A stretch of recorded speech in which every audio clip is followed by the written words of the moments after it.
gente, tudo bem? Eu sou a amiguça Thalita e esse é o Pedro Pudim! Bom, pessoal, vocês assistiram o nosso vídeo passado, foi cuidando da saúde, brincadeirinhas para vocês poderem mexer o corpinho. Foi bem legal e muito divertido, né? E você, Pedro, gostou de participar do vídeo? Sim! Eu adorei assistir também, a Lilica arrasou nele. Bom, pessoal, continuando no mesmo tema, hoje nós vamos falar com a nutricionista materno-infantil, minha xará, Thalita Drexler. Nós selecionamos as perguntas que as crianças mais fazem quando vão na nutricionista. E aí, será que a sua pergunta tá aqui? A nossa primeira pergunta é: por que eu devo comer mais legumes do que doce, se doce é muito mais gostoso, não é mesmo, Pedro? E aí, Thalita, responde pra gente. É verdade, comer doce é muito bom mesmo, eu sei. O que acontece é que se nós comermos muitos doces e não comermos dos outros alimentos, dos legumes, das verduras, o arroz e o feijão, a gente vai acabar ficando doente. Vamos nos sentir sem energia, cansados para correr, para jogar bola. Podemos ter dor de cabeça, dor de barriga, dor de dente. E aí já não fica mais tão gostoso, né? Então o ideal é comer um pouquinho de doce, devagarzinho, curtindo e também comer os outros alimentos que nos fazem bem para não sentir nenhuma dor e nenhum cansaço, tá bem? Ai, como é bom saber disso, não é mesmo, Pedro? Bom, Thalita, e qual o tipo de lanche mais recomendado pra gente comer entre as refeições principais do nosso dia? Olha só, sabe qual é o lanche mais legal que a natureza deu pra gente? São as frutas. Tem casquinha que é só tirar e botar no lixo, não vai gerar um lixo ruim para a natureza, né? Depois vira uma terrinha boa para as minhocas. É saudável, é docinho, natural, mas claro que a gente também pode associar as frutas com outros alimentos. Eu gosto muito do iogurte, mas não pode ser um iogurte muito colorido, não. O melhor é você bater o iogurte com a fruta e talvez adoçar com um pouquinho de mel, fica super gostoso. E não tem nenhum corante que possa fazer mal para o seu corpo. Também gosto muito de usar umas bolachinhas integrais ou de polvilho. Você pode fazer em casa um bolinho junto com a mãe e com o pai, onde vá um pouquinho de aveia, onde vá uma cenoura ou uma laranja. Pode fazer uma cobertura de chocolate, não tem problema nenhum. O ideal mesmo é a gente comprar menos as coisas prontas de pacote e fazer um pouquinho mais em casa. Outro lanche interessante e que muitas crianças não lembram, mas que talvez vão gostar, é de vez em quando comer um pouquinho de nozes, ou de castanhas, ou de amêndoas. Sabiam que eles são bem interessantes para o cérebro? Fazem a gente pensar mais rápido, porque a gordura que eles têm é boa para o nosso cérebro e para o nosso pensamento. Então, que tal, por exemplo, usar num bolo, ou comer umas castanhas, um pouquinho só, umas 2, 3, junto com a fruta de lanche? Pode ser uma boa sugestão também. Essa também eu não sabia. E qual a idade que a criança forma o seu paladar? Será que é com 3 anos? 2? Quanto você acha, Pedro? 1 aninho. E aí, Thalita, qual é?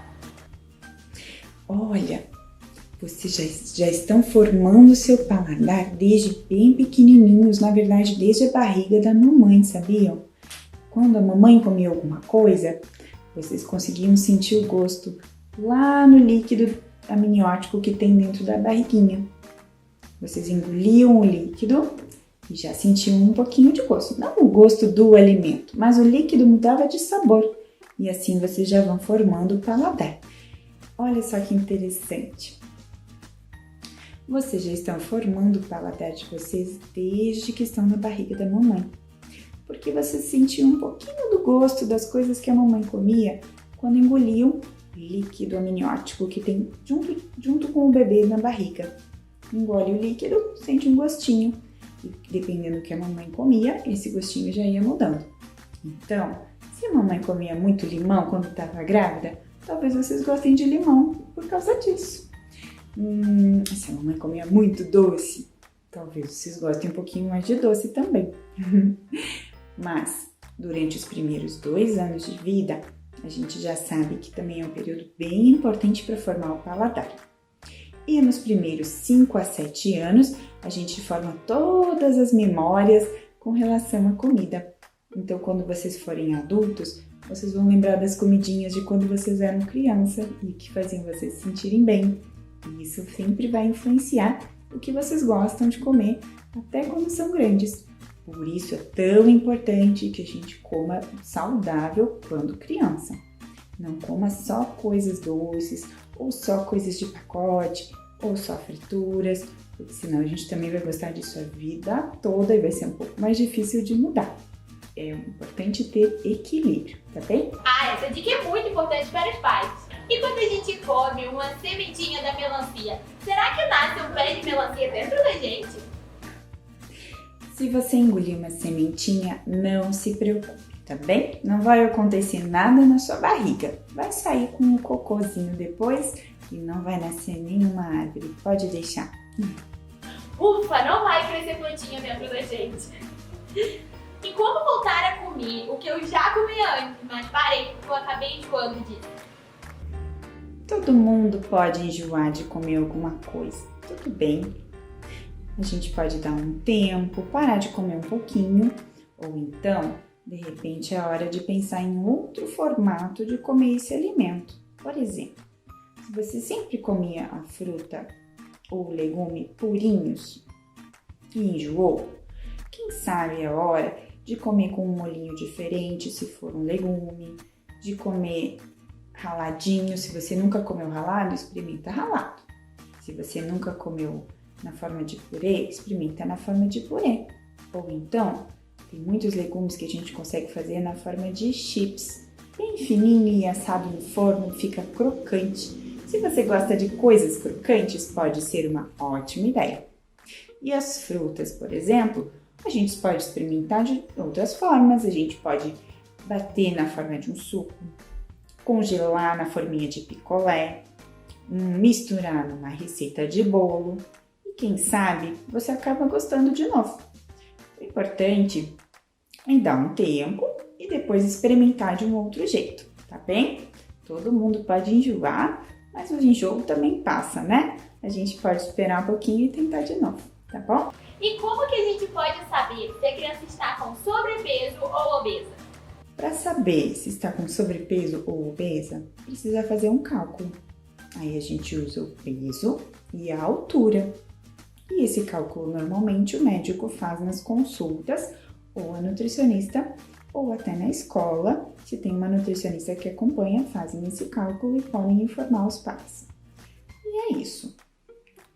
E Thalita, a gente pode comer manga e depois tomar leite? Ou será que dá problema? Pode sim, não tem problema.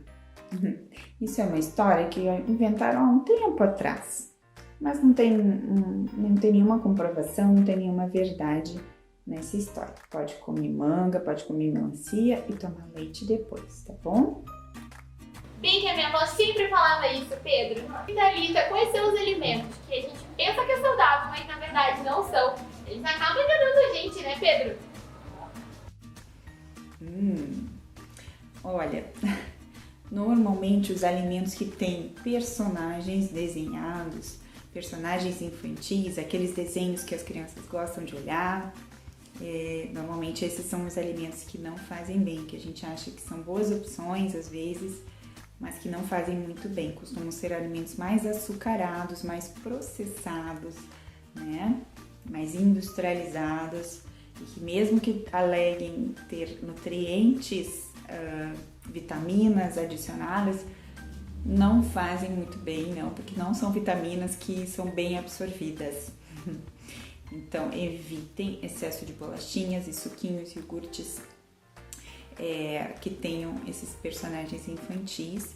E, na realidade, quanto mais vocês descascarem, mais prepararem ou comprarem alimentos caseiros, né? Porque hoje em dia muitas pessoas fazem os alimentos mais caseiros também. E quanto menos desembalar, né? Quanto menos alimentos prontos já em embalagens, melhor. Aí vocês podem ter mais certeza de que é um alimento que é nutritivo de verdade. Até qual idade é recomendado que a gente não coma açúcar nem frituras? Porque sabe, o Pedro ama pudim, eu adoro uma batata frita. Os primeiros 2 anos são bem interessantes na formação do hábito alimentar. Então, normalmente, os primeiros 2 anos não se oferta açúcar, alimentos muito doces, né? Açúcar, ou até às vezes o pessoal acaba usando mel, né? Mas evitar alimentos muito doces, muito salgados, ou então esses industrializados e processados, né? Frituras, etc. Até a fritura, se por exemplo, após 1 ano, a criança comer eventualmente um pouco, feito em casa, não num lugar que a gente não sabe a procedência, não chega a ser um problema, mas evitem a frequência, tá? Porque pode interferir com o paladar, né, com o hábito alimentar, e aí quanto mais cedo tiver o consumo de açúcar e de alimentos processados, menos eles vão gostar de comer frutas, verduras e legumes. Thalita, agora que a gente não tá podendo sair de casa nem pra passear, nem pra poder conhecer novos lugares, quais são os alimentos que nos ajudam a se sentir cada vez melhor? Os alimentos que nos ajudam a sentir melhor, olha, são os alimentos que trazem boas lembranças, boas memórias. Eu acho que uma boa dica nesse caso é encontrarem receitas para prepararem juntos em família.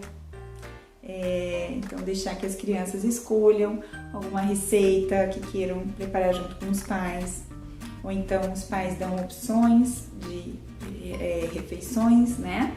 E a criança então escolhe dentre as opções que os pais dão qual seria mais interessante para comer naquele dia. Pode ajudar a preparar, pode ajudar a desenhar ou escrever a receita, né? Depende da idade, de repente pode desenhar os ingredientes ou então escrever os ingredientes, ajudar no preparo, colocar um chapéu de chefe de cozinha ou um lenço na cabeça, um avental, né? E tornar esse momento bastante lúdico. Então, eu acho que esse tipo de situação que cria memórias afetivas seria excelente para esse ano de 2020, para que a gente saia com boas memórias também desse período de pandemia. E por fim, qual a dica que você pode dar pra gente de alimentação em geral? Uma das grandes dicas da alimentação infantil é determinar os papéis crianças e dos adultos no processo. Então, os pais e os responsáveis, eles têm o papel de ofertar a qualidade, ofertar a frequência, né, ou de regularizar a rotina de refeições. A quantidade é o papel da criança, tá? Então, a gente tem que sempre evitar, de repente, aquelas expectativas de que coma mais do que está sinalizando naquele momento, ou que coma menos do que está sinalizando naquele momento. Alguns pais têm estado preocupados com a quantidade, ou come menos, ou come muito. Mas se forem alimentos corretos, saudáveis, nutritivos, alimentos de verdade, alimentos da natureza, arroz, feijão, massa, carne, batata, fruta, legume, verdura, né? Variados, coloridos na oferta, a criança vai definir a quantidade e vai estar tudo bem. A gente não tem como saber a fome, ou o metabolismo, ou a genética de cada um dos nossos filhos. A gente tem que respeitar o que eles estão sinalizando que é importante comer naquele momento. Mas a qualidade é um papel muito importante. Não trocar refeições por guloseimas. Bom, Thalita, a gente gostaria de te agradecer por ter compartilhado com a gente essas dicas maravilhosas. Nós vamos anotar tudo e seguir bem à risca. Um beijão, vamos mandar pra ela, Pedro? 2, 3 e... beijão! Bom, pessoal, não se lembrem de acompanhar as nossas redes sociais. A gente tá no Instagram com @criamigos. E lá, nos nossos destaques, você pode achar criamigos mais próximos de você. Depois, nós temos o TikTok e o Facebook. O TikTok, o Pedro e a Lilica arrasam dançando, e eu vou te falar que até eu danço de vez em quando. E aqui no YouTube, se lembre de se inscrever no canal e ativar o sininho. Se inscreve no canal, ativa o sininho. Se inscreve no canal, ativa o sininho. Esse papo sobre comida deixou a gente com fome, né, Pedro? Nós vamos fazer um lanchinho, pessoal. Até o próximo vídeo. Beijão!